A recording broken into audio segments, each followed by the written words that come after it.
What is up, guys? Amp here bringing you a Halo Reach commentary, and I got a couple things to talk about. First, I'll start off with the anniversaries. The first anniversary that I want to talk about is my own here on YouTube as Amplified HD. As of the 4th of July, so a couple weeks ago, I had my anniversary of joining YouTube with this account, and then my first year anniversary, that is. And then on the 27th, that was my first video from Halo 3, and I'll go ahead and link that on screen right now so you guys can go check that out. Back when I was a youngin commentating, and I don't remember exactly what the commentary is about, but I think it was still okay, even at the standards that we have now. Not that I'm that good in those standards now, even now. Anyways, I just wanted to remind you guys of that. I think it'd be kind of cool if you guys went back and looked at some of my older stuff, especially if you're some Halo 3 fans. I got some Halo 3 videos. Also have some Modern Warfare 2 from back in the day, if you're still interested in Call of Duty videos. So just something for you guys to check out. I'll go ahead and link some of those in the description as well, I suppose, so you guys can see them without having to search for them. Alright, the second anniversary I want to talk about was Halo Combat Evolved anniversary. Now, this one, I'm going to get it. I'm going to straight up and say that, because I know a lot of people are kind of iffy about it. The big thing is it's sort of going to act like ODST.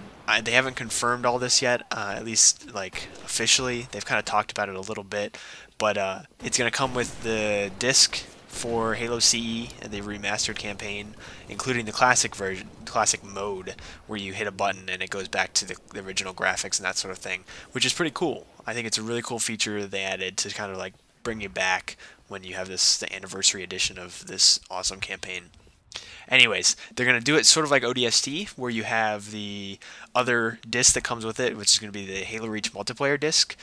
This is, like I said, isn't exactly official, but I mean, Frank O'Connor, one of the main guys at 343, has kind of talked about it on one of the Comic-Con things he was in. But anyways, it's probably going to be a Reach multiplayer disc, just like you got the Halo 3 multiplayer disc with all the maps and everything when you got ODST back in the day for Halo 3. So that's pretty cool. I know a lot of people kind of cheated their way into getting the new maps by using ODST, but I won't get into that. Anyways, so that would be pretty cool. You don't really need your Reach disc anymore unless you want to play some more campaign, which, I mean, they have plenty of daily challenges in campaign, which I was using a bit of when I was trying to get to Brigadier, but I'm finally there. I talked about that in my last Halo commentary. Finally got my Mark 6 helmet, which is awesome. I love that thing. So there's that. I do really want to talk about the Halo Reach, Halo 4, and then the comparison back to Halo 3 discussion that I mentioned in my last Reach commentary. But this one doesn't seem fit, especially since we got a big event to talk about that just happened this past weekend. That's MLG Anaheim. So I suppose I can go ahead and move on to that. But first I want to go ahead and say thanks everybody who came to the open lobby. Sorry it kind of had to get split up a little bit, but we had some guys waiting. Sorry about that. But I'm hoping to hold a lot more soon, because it's kind of cool to get some of the guys in there. I hadn't played Reach in a while, so I wasn't playing that well, but I guess I'll get back into Reach a little bit, or you guys can come play some Call of Duty with me. But okay, so open lobbies, keep an eye out for those. I'm making a push to kind of resurge on Twitter. I haven't been really doing a whole lot on Twitter, but if you guys follow me on Twitter, I'll make sure I update you guys first before I get some videos up. And then if you respond via Twitter or send me a message early enough or whatever, then you get in priority. So let's go. MLG Anaheim. Now there were two main events for us FPS guys. Obviously, StarCraft is a huge part of MLG now, but the two main events that I focused on, that we sort of focused on, are the Halo Reach event and the Call of Duty Black Ops event. Now these two events had some pretty awesome results. I mean, obviously, if you're not fans of some of the winners or you're fans of some of the losers, it's unfortunate, but I'm going to go ahead and say I'm an Instinct fan. So this is a really good event for me, or at least as a fan.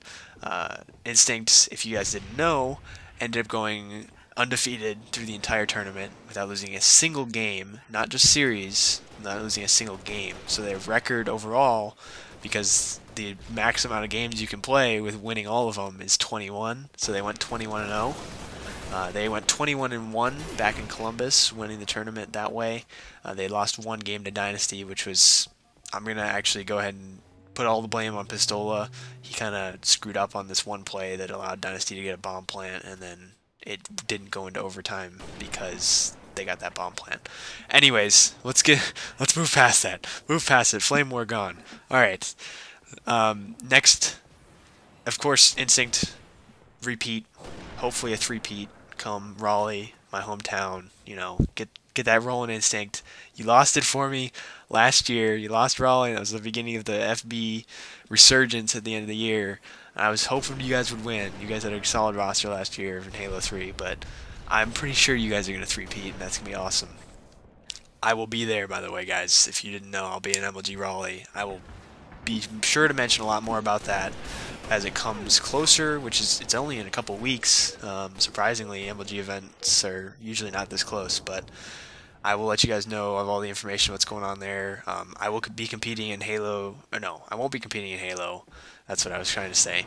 And then I will be competing in Call of Duty Black Ops, though, which is going to be on the PS3, which is unfortunate because I'm a Xbox player, but I'll have to get a different controller and all that sort of stuff. But we'll get into that later. MLG Anaheim. Second place went to Status Quo, the Dallas champions, the only other team to win a Reach event besides Instinct. So good job to them. Obviously, you can't beat the God Squad. So then we have Classic resurging as third place. Now I don't remember the exact roster for Classic, but I believe it was Chig, Russo, Prototype, and Straight Sick. Correct me if I'm wrong, but I believe that was the roster.